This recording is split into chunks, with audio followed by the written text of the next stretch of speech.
오늘부터 이제 여러분들하고 이 수요 예배 때 베드로 전서 후서를 함께 살펴보고자 합니다. 먼저 우리가 베드로 전서를 살펴볼 텐데요. 우리가 베드로 전서를 조금 이제 본격적으로 보기 전에 기본적으로 우리가 알아야 될 것들은 이 베드로 전서의 저자가 누구이고, 그리고 이 서신의 수신자는 또 누구이고, 또 어떤 배경 속에서 이 서신을 기록하고 있는지에 대한 전반적인 이해가 우리에게 먼저 좀 선행이 되어야지 우리가 베드로 전서를 보는데 도움이 될 거라고 생각이 돼요. 여러분, 먼저 베드로 전서의 저자는 누구입니까?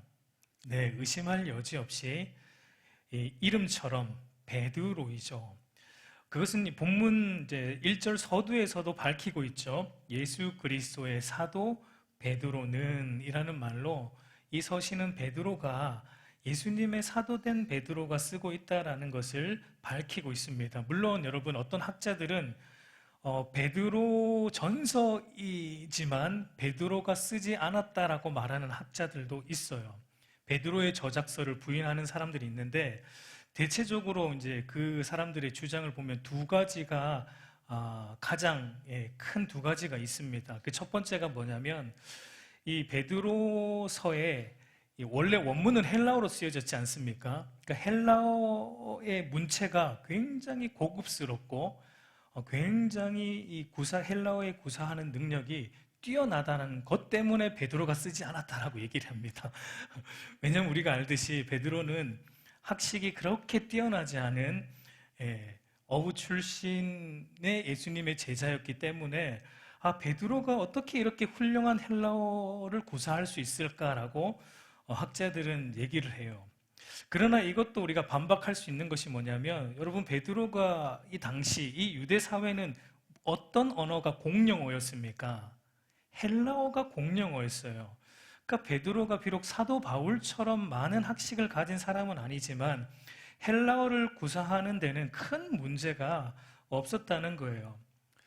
여러분, 기독교인들에게 성경 다음으로 가장 많이 읽혀진 책이 무엇일까요? 네, 철로 역정. 우리 존 버년이 쓴 철로 역정이라는 책입니다. 여러분, 철로 역정을 쓴 존 버년도 여러분 학식으로 따지자면 베드로보다 더 못하죠.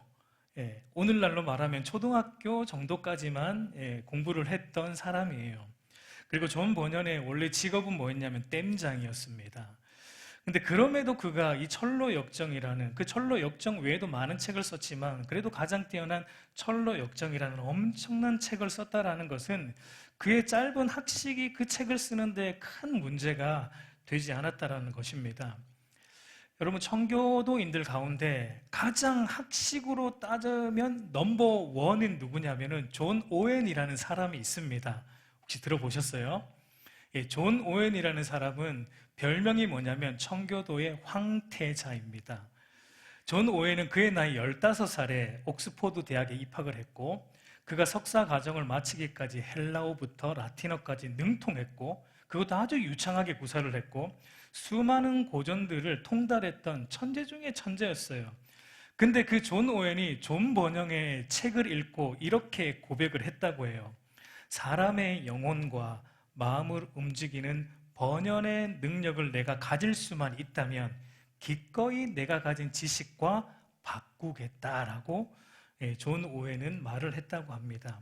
여러분, 그러니까 베드로가 베드로서를 쓰는데 그의 학식이 큰 문제가 되지 않았다라는 것을 우리는 생각할 수 있습니다. 특별히 여러분, 성경은 물론 베드로에 의해서 쓰여졌지만 성경은 누구의 감동으로 쓰여졌습니까? 성령의 감동으로 쓰여졌기 때문에 성령께서 베드로의 학식, 베드로의 배경, 베드로의 성격, 이 모든 것을 사용하셔서 베드로서를 쓰게 하셨지만, 그러나 성령께서 감동하심으로 오류가 없도록 역사하셨다는 점을 감안할 때 베드로가 썼다라는 것을 부인할 이유는 없는 것입니다. 그리고 두 번째로 베드로의 저작서를 반대하는 또 이유가 뭐냐면, 베드로 전후서를 보니까 바울 서신하고 너무 비슷하다는 거예요. 그러니까 바울의 색채가 너무 강하다는 겁니다. 그래서 이거는 베드로가 쓴 것이 아니다. 누군가가 베드로의 이름을 빌렸을 뿐이지 베드로가 쓴 것은 아니다라고 말하는데, 이것도 여러분 쉽게 반박이 가능하죠. 왜냐하면 바울이나 베드로나 동일하게 누구의 복음을 전했습니까? 예수 그리스도의 복음을, 동일한 예수 그리스도의 복음을 전했고 동일한 예수 그리스도의 복음을 가지고 있었기 때문에 뭐 색깔이 같은 것은 당연한 것입니다. 여러분, 그러니까 우리가 이런 것들을 볼 때 학자들의 말을 참고는 하되 너무 믿어서는 안 돼요. 여러분, 학자들을 너무 믿으면 안 돼요. 예. 중요한 것은 성경입니다. 성경이 베드로가 썼다고 하면은 베드로가 쓴 거예요. 우리는 그것을 믿는 겁니다. 그러니까 성경이 우리의 최종 권위이고 성경은 성경으로 해석하는 것이 가장 안전한 것입니다.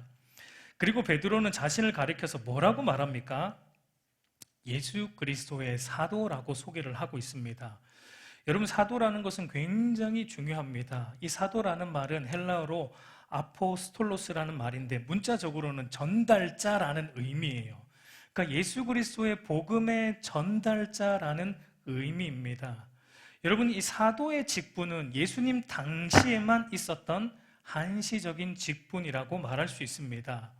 여러분, 사도는 자격이 있습니다. 사도가 되려면 어떤 자격이 있냐면 예수님과 함께 동거동락을 하면서 예수님으로부터 직접 말씀을 배웠던 적이 있어야 합니다. 그리고 두 번째는 예수님의 십자가 죽음과 부활을 직접 눈으로 목격했던 사람이어야만 사도의 직분을 받을 수 있어요. 그리고 세 번째는 예수님으로 직접 부름을 받은 사람이어야 합니다. 여러분, 그 자격에 부합한 사람은 누구밖에 없습니까? 예수님의 12제자, 물론 거기서 가룟 유다가 빠지면 누가 들어가죠? 바울이 들어가요. 바울이 들어가서 이 12사도밖에는 없습니다. 바울은 예수님과 동고동락은 하지 않았지만 바울이 왜 사도의 자격이 되냐면 예수님이 직접 바울을 찾아가셔서 불렀고 그리고 아라비아 사막에서 예수님으로부터 직접 말씀을 또 배웠기 때문에 충분히 사도의 자격이 되는 거예요. 여러분, 그리고 이 당시에 사도의 직분이 왜 필요했고 또 그것이 왜 그렇게 중요했냐면 여러분, 이 당시는 성경이 쓰여지는 시대였다라는 것입니다. 그것이 중요한 겁니다. 왜냐하면 이 당시에 성경이 쓰여지는 시대이기 때문에 어떤 사람들은 계속 성경을 쓰고 있어요. 그러니까 이 성경이 어떤 글이 정말 예수님의 가르침에 부합한지 아닌지를 분별할 수 있는 능력이 있는 사람들이 누구입니까? 그게 사도들이었습니다. 그러니까 어떤 글이 나왔을 때 이 글이 성경으로 부합하다 아니다라는 것을 이단적인 사상이 이 안에 조금이라도 들어있다 이런 것을 정확하게 분별할 수 있었던 사람이 바로 사도들이었어요.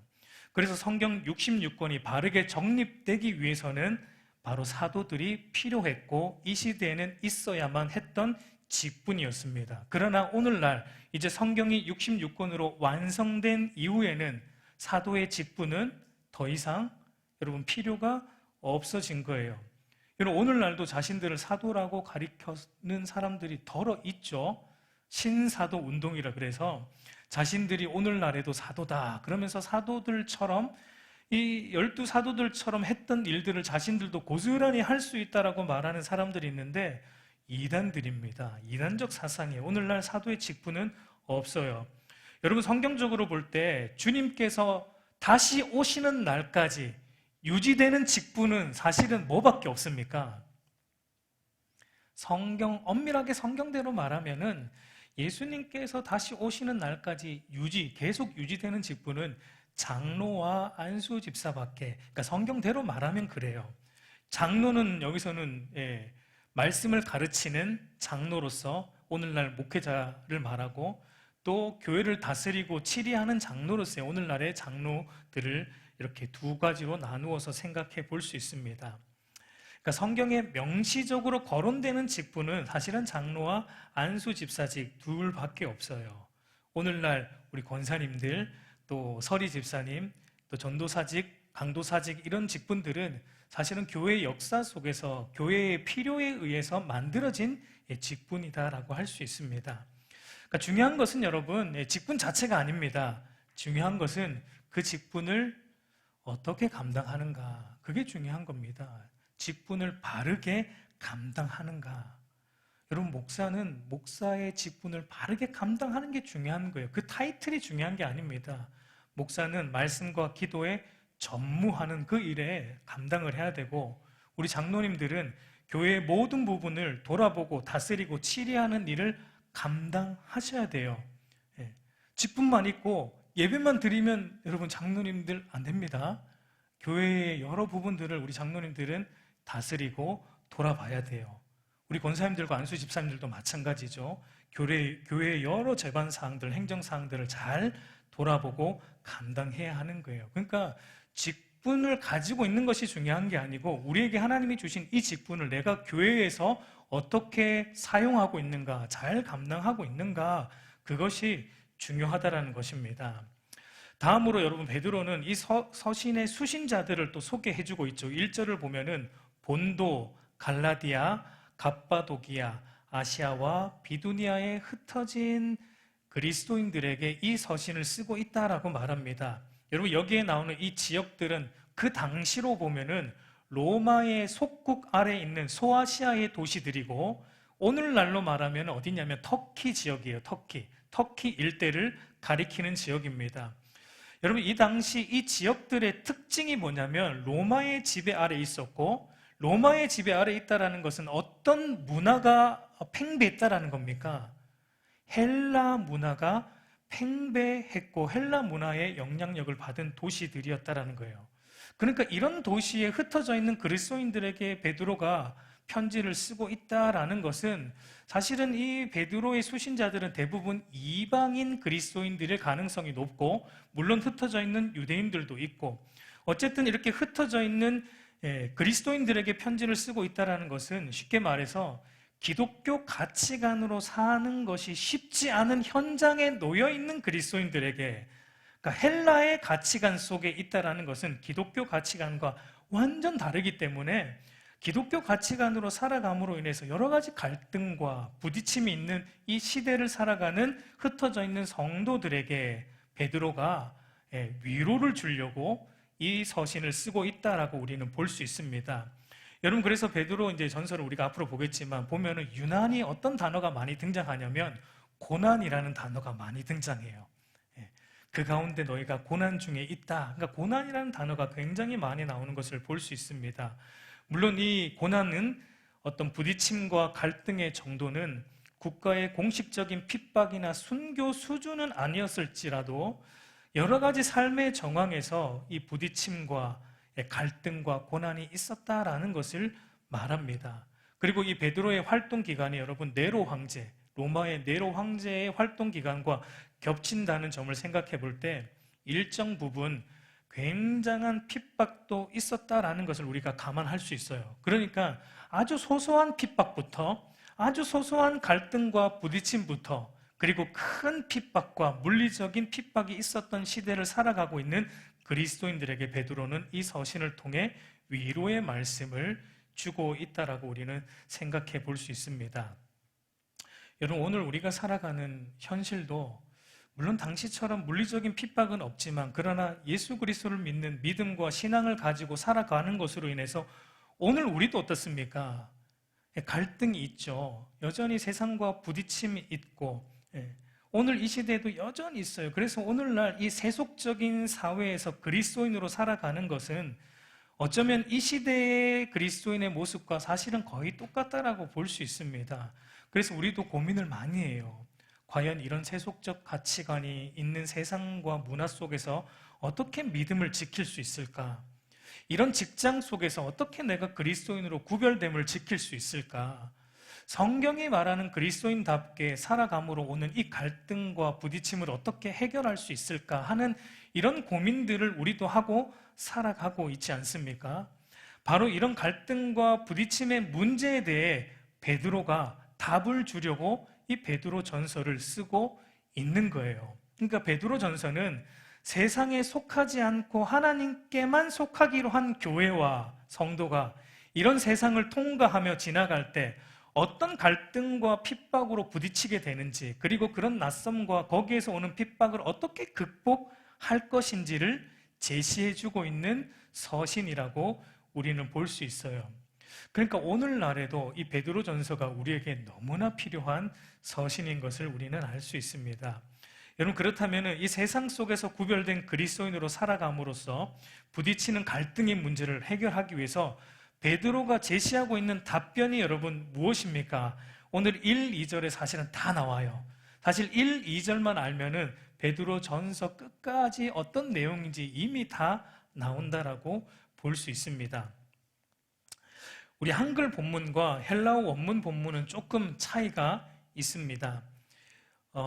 우리 한글 본문은 1절을 보면은 흩어진 나그네라는 말로 1절이 끝이 나지만 우리 헬라어 원문은 흩어진 나그네라는 말 앞에 택하심을 받고라는 말이 붙어서 나옵니다.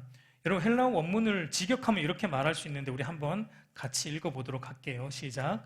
베드로, 예수 그리스도의 사도는 본도, 갈라디아, 갑바도기아, 아시아와 비두니아의 택하심을 받고 흩어진 여행자들, 곧 하나님 아버지의 미리 아심을 따라 성령의 거룩하게 하심으로써 예수 그리스도의 순종함과 핏부림을 받은 여러분에게 은혜와 평강이 넘치기를 기원합니다.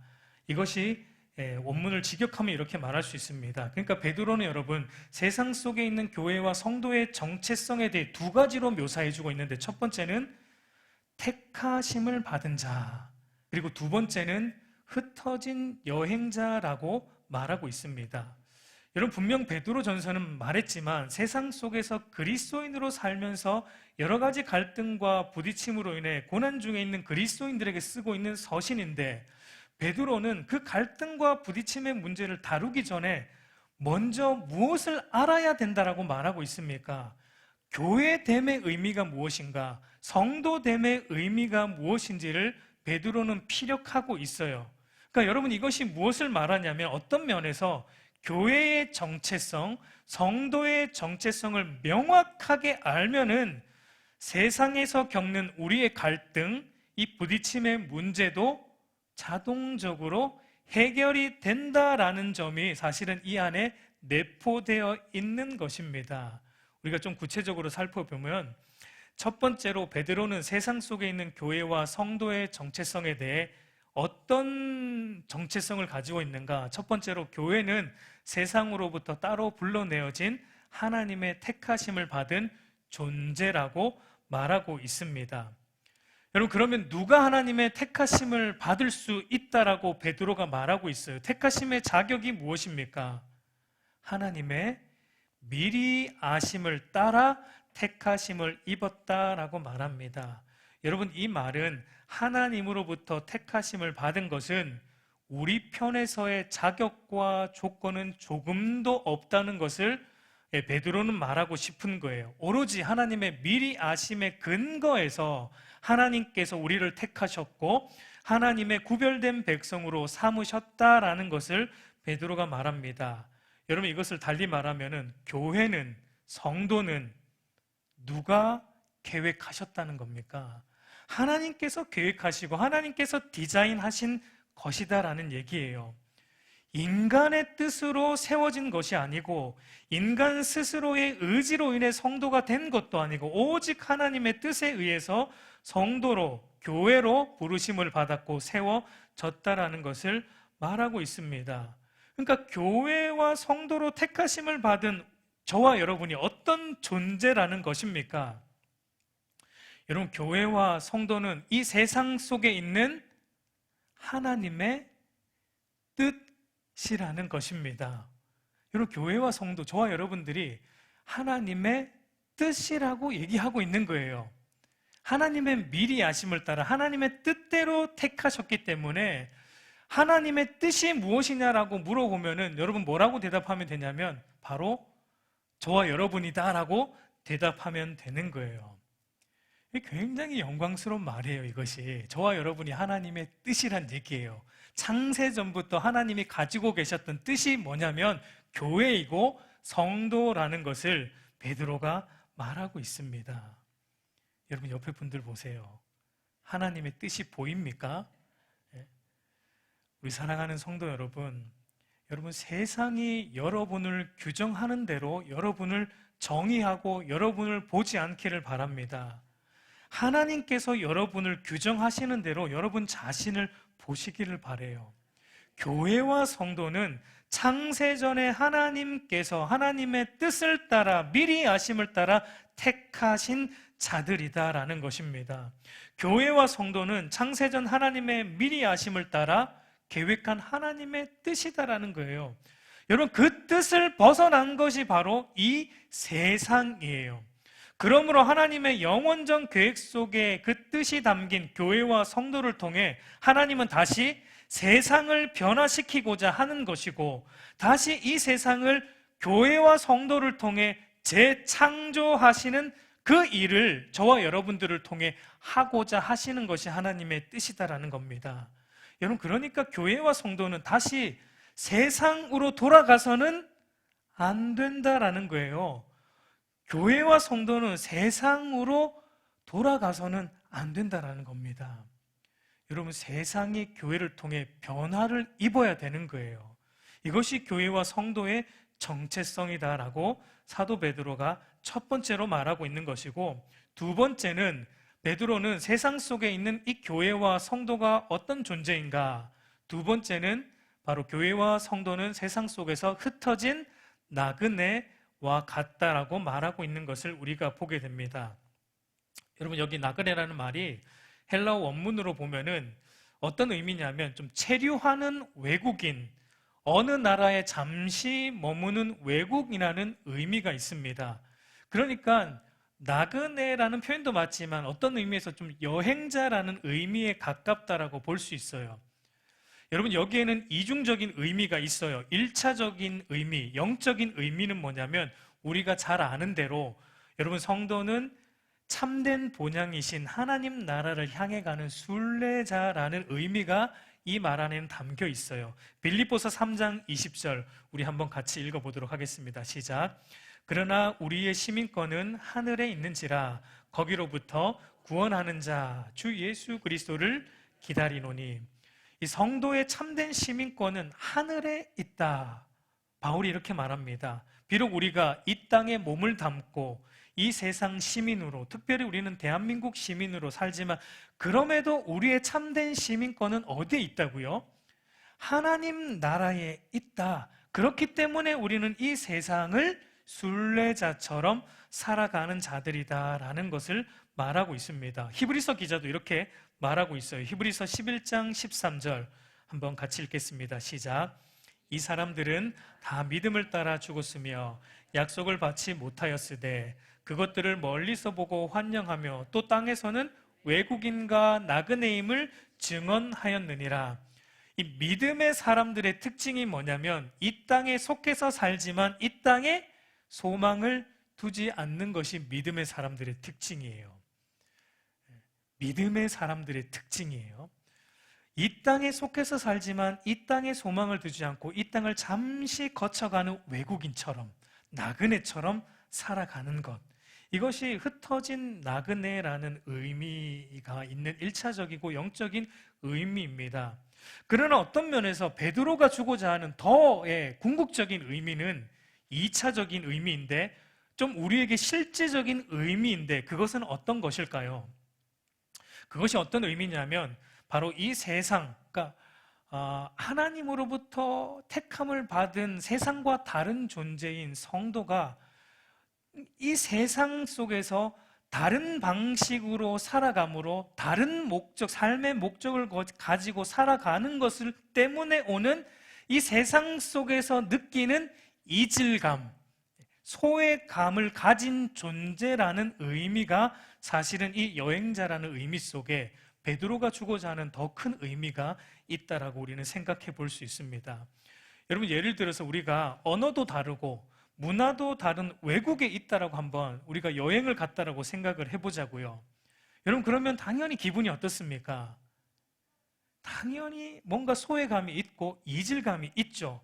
물론 그 나라 사람들과 여행하면서 대화도 할 수 있고 함께 식탁의 교제도 가질 수 있고 여러 가지 교제를 할 수 있지만 그럼에도 여러분 어때요? 완전히 그 사람들 속으로 들어갈 수 없고 그 사람들의 문화와 사회 속으로 섞여 들어갈 수 없는 이질감과 소외감은 여러분 우리 안에 외국인이라면 당연히 느껴지는 거예요.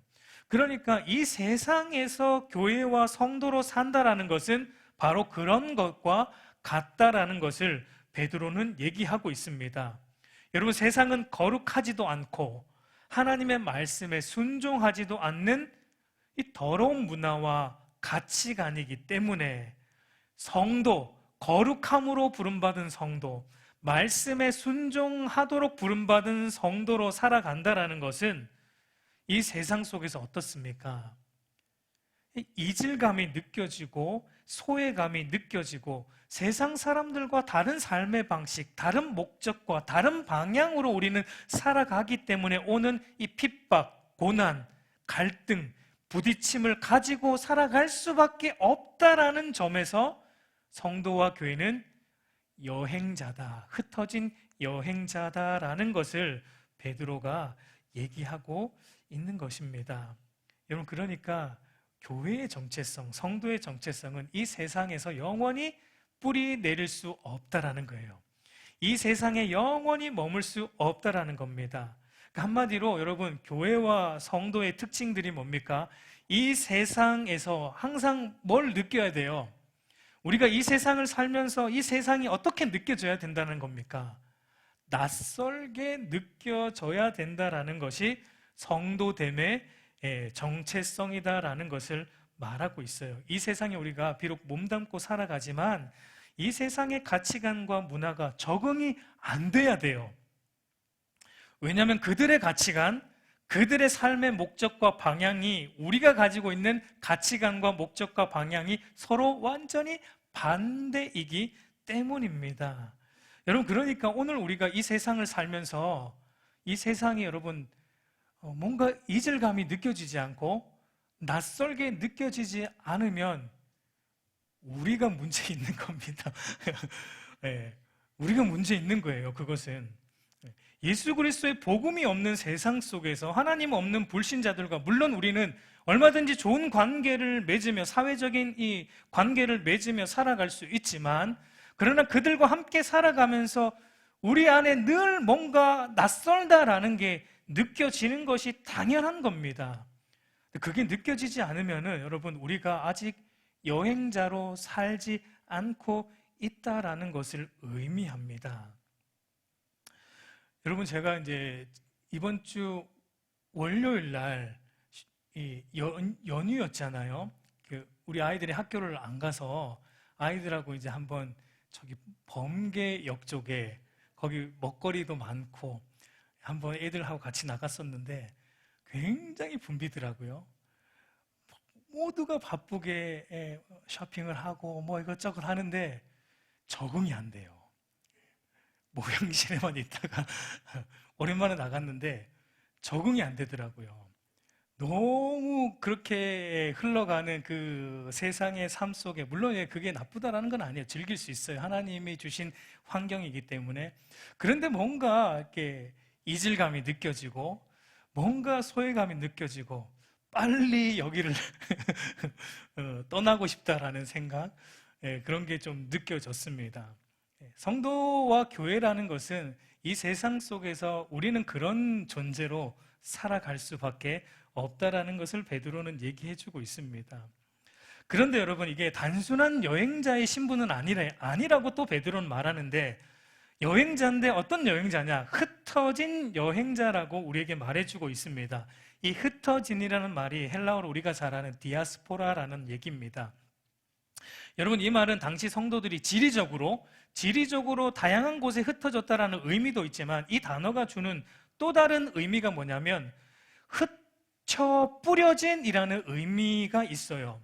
그러니까 여러분, 단순히 흩어진 게 아니고 흩어져서 뿌려졌다라는 것은 어떤 의미가 있냐면 목적을 가지고 흩어졌다라는 의미가 이 안에 담긴 거예요. 마치 여러분, 씨 뿌리는 비유를 볼 때, 씨를 뿌릴 때 여러분 그냥 뿌립니까?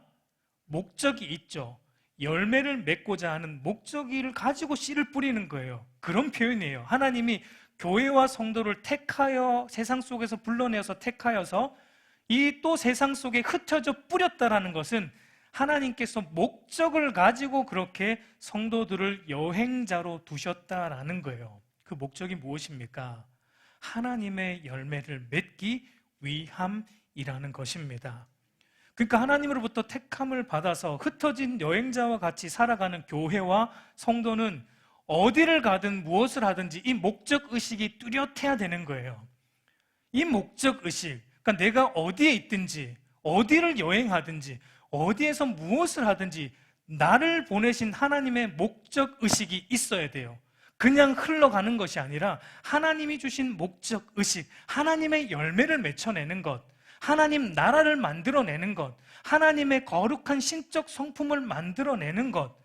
그래서 여러분 사도 바울은 이렇게 말하지 않습니까? 고린도전서 10장 31절 우리 한번 같이 읽어보겠습니다. 시작. 그런즉 너희가 먹든지 마시든지 무엇을 하든지 다 하나님의 영광을 위하여 하라. 그러니까 무엇을 하든지 먹든지 마시든지 무엇을 하든지 성도는 목적이 뚜렷해요. 그냥 먹지 않고 그냥 마시지 않아요. 모든 것이 하나님의 영광을 위해, 하나님의 영광의 열매를 맺혀내기 위해 한다라는 이 목적의식을 가지고 우리는 세상 속에서 살아야 된다. 그것이 교회이고 성도이다라고 베드로가 우리에게 말해주고 있습니다. 여러분, 그렇다면은 하나님의 택하심을 받아 이렇게 흩어 뿌려진 여행자로 부름을 받은 교회와 성도가 세상 속에서 하나님의 열매를 맺혀내기 위해서는 어떤 존재로, 어떤 모습으로 세상 속에 우리가 존재해야 되는 것입니까? 베드로는 성부 하나님의 미리 아심에 근거한 택하심에 이어서 이제 또 어떻게 말하냐면 성령 하나님의 거룩하게 하시는 사역으로 이것을 설명해내고 있습니다. 그러니까 하나님의 택하심을 따라 흩어 뿌려진 여행자로 부름을 받은 교회와 성도가 세상 속에서 여러분 열매를 맺기 위해서는 어떤 모습으로 존재해야 되는 거예요? 성령의 거룩하게 하심으로, 거룩함으로 존재해야 한다라는 것입니다. 왜 그렇습니까? 여러분, 이 세상은 거룩하지 않기 때문입니다. 이 세상은 거룩하지 않고 죄 아래 있는 세상이고 성도는 그런 세상으로부터 거룩하게 하심을 입기 위해서 불러낸 자들이기 때문이에요. 여러분, 그래서 베드로의 이 서신에서 베드로는 세상의 특징을 4절에 비추어서 말하면 베드로는 세상을 어떻게 묘사하냐면 이 세상은 썩은 곳이고 이 세상은 더러운 곳이고 이 세상은 쇠하는 곳이다라고 베드로는 말하고 있어요. 여러분, 썩는다라는 것은 한마디로 이 세상은 죽음 아래 있다라는 의미입니다. 죽음 아래 있기에 썩어져 없어지는 거예요. 그리고 더럽다라는 것은 이 세상은 죄 아래 있다라는 것입니다. 쇠한다라는 것은 하나님 없는 이 세상은 허무한 곳이다라는 의미를 말하고 있습니다. 여러분, 성도는 그런 세상 속에서 성령의 거룩하심을 입기 위해 부름을 받고 택함을 받은 이 성도는 이렇게 이런 세상으로부터 거룩함을 입기 위해 부름을 받았다라고 말하고 있습니다. 여러분, 세상이 여러분 어떻게 보입니까? 우리가 세상을 살아갈 때 여러분은 세상이 어떻게 느껴집니까? 오늘 베드로가 말하는 것처럼 썩은 세상으로 보입니까? 쇠하는 세상, 더러운 세상으로 여러분 느껴집니까? 아직 세상이 너무 사랑스럽습니까? 아직 세상이 너무 좋습니까? 물론 하나님이 창조한 세상, 죄로 인해 타락했지만 하나님의 세상이기에 그런 면이 있어요. 그러나 우리 성도는 이 죄로 인해 타락한 세상 속에서 우리는 그것을 봐야 돼요. 이 세상은, 하나님 없는 세상은 썩어가고 있고 더럽고 쇠하는 세상이다라는 것을 우리는 봐야 돼요. 이런 세상 속에서 하나님이 우리를 거룩한 존재로 부르셨다라는 것은 한마디로 죄 아래 있는 세상과 저와 여러분, 교회로 부름받은 성도는 썩길래야 썩길 수 없는 존재라는 것을 말하고 있는 것입니다. 그래서 성령의 거룩하게 하심은 여러분 다르게 표현하면은 성령의 거듭나게 하심이다라고도 표현을 할 수가 있죠. 그래서 우리가 읽지는 않았지만 3절을 보면은 예수 그리스도를 죽은 자 가운데서 부활하게 하심으로 말미암아 우리를 거듭나게 하사 산 소망이 있게 하시며, 베드로는 또 거듭남에 대해서 이어서 언급하고 있는 것을 보게 됩니다. 여러분, 우리가 예수를 믿으면 많은 부분이 우리 안에 바뀝니다. 어떤 부분이 바뀝니까? 성경도 사랑하게 되고, 그래서 읽게 되고, 그렇죠? 수시로 읽으시죠? 바뀝니다. 안 바뀌면 돌아봐야 돼요. 예배를 드리게 되고, 과거 헌금하는 것이 그렇게 아까웠는데 이제는 모든 물질이 하나님의 것임을 알기에 아깝지가 않고 그 외에 많은 부분이 바뀌게 돼요. 그런데 여러분, 그 모든 부분을 바뀌게 하는 근본적인 바뀜이 무엇입니까? 가치관의 변화입니다. 가치관은 여러분 어떤 것을 보는 시각이고 관점이죠. 모든 삶의 문제들을 해석해내는 잣대가 가치관이죠. 그러니까 여러분, 거듭났다라는 것은 모든 것을 보는 관점과 가치관이 이제는 달라졌다라는 거예요. 이제는 예수 그리스도의 관점으로 모든 것을 해석하고 적용하며 살게 된다라는 겁니다. 그 예수님의 관점으로 모든 것을 보고 해석하고 적용하며 산다라는 것을 좀 쉽게 말하면 어떻게 말할 수 있습니까? 그러니까 예수님이 싫어하는 걸 나도 싫어하게 되고 예수님이 좋아하는 것을 나도 좋아하게 되고 그렇게 행하게 되는 거예요. 여러분의 삶을 돌아보세요. 내가 정말 예수님이 싫어하는 건 나도 싫어하고 있는지, 예수님이 좋아하는 것을 나도 그렇게 좋아하고 있는지, 바로 그것이 바로 성령의 거룩하심을 입었다라는 말의 의미입니다. 우리 사랑하는 성도 여러분, 우리는 예수 그리스도를 믿고 무엇이 바뀌었습니까? 나의 행동이 조금 더 도덕적으로 바뀌었습니까? 여러분, 그 정도로는 안 됩니다. 우리의 관점이 송두리째 바뀌어야 되는 거예요. 나 중심에서, 세상 중심에서 예수 그리스도의 가치관 중심으로, 성경적 가치 중심으로 송두리째 바뀌어야지 그것이 바로 교회이고 성도라는 것입니다. 이것이 바뀌지 않으면 아무리 예수를 믿고 교회를 다녀도 온전히 성령의 거룩하심을 입은 존재는 되지 않았다라는 것을 우리는 알 수 있습니다. 여러분, 교회가 교회다우려면, 성도가 성도다우려면 우리 안에 있는 이 생각의 틀, 사고방식, 가치관이 송두리째 바뀌는 이 성령의 새롭게 하심, 성령의 거룩하게 하심이 우리 안에 반드시 있어야 된다라는 것을 베드로는 말해주고 있어요.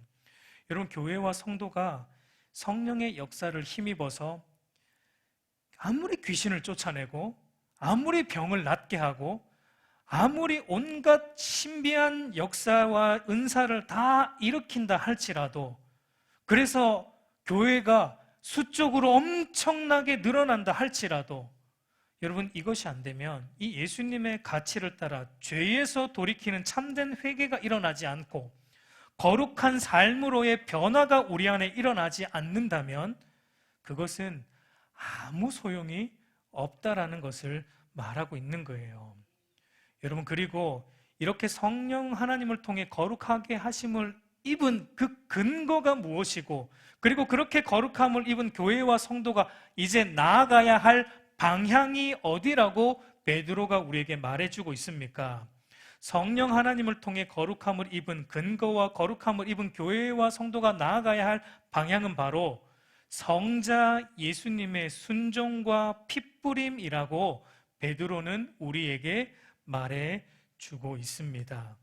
여러분, 본문을 보면은 예수 그리스도의 순종함과 핏부림을 얻기 위하여라고 말하는데, 여기 특별히 위하여라는 이 전치사는 여러분, 근거를 의미하기도 하고 목적을 의미하기도 합니다. 그렇기 때문에 예수님의 순종과 핏부림, 즉 예수님의 십자가의 구속사역이 우리를 교회와 성도로 택하시고 거룩하게 하시는 그 일의 근거이고, 동시에 교회와 성도로 택함을 입고 거룩함을 입은 성도가 이제 지속적으로 나아가야 할 방향이 어디냐? 바로 그리스도의 순종과 같이 우리도 순종의 삶을 살아가고 그리스도의 핏부림과 같이 그리스도의 그 고난에 동참하는 삶을 성도와 교회는 지속적으로 살아가야 된다라는 것을 말하고 있는 거예요. 여러분, 교회와 성도가 나아가야 할 방향은 바로 이곳입니다. 이 세상의 다름과 부딪힘 속에서 하나님의 말씀을 따라 순종하는 길로 나아가야 되고, 다름과 부딪힘으로 인해서 오는 이 고난을 예수님처럼 기쁨으로 감당하는 길을 가는 것이 교회와 성도가 갈 방향이라는 것을 베드로가 말하고 있는 거예요. 여러분, 그러니까 한마디로 베드로는 여러분 세상 속에서 세상의 가치관과 다른 가치관으로 살아가기 때문에 갈등과 부딪힘 속에 살아가는 이 세상 속에 있는 그리스도인들에게 뭐라고 말하냐면, 너희는 세상과 존재 자체가 다르다. 너희는 세상과 다른 목적을 가진 존재다.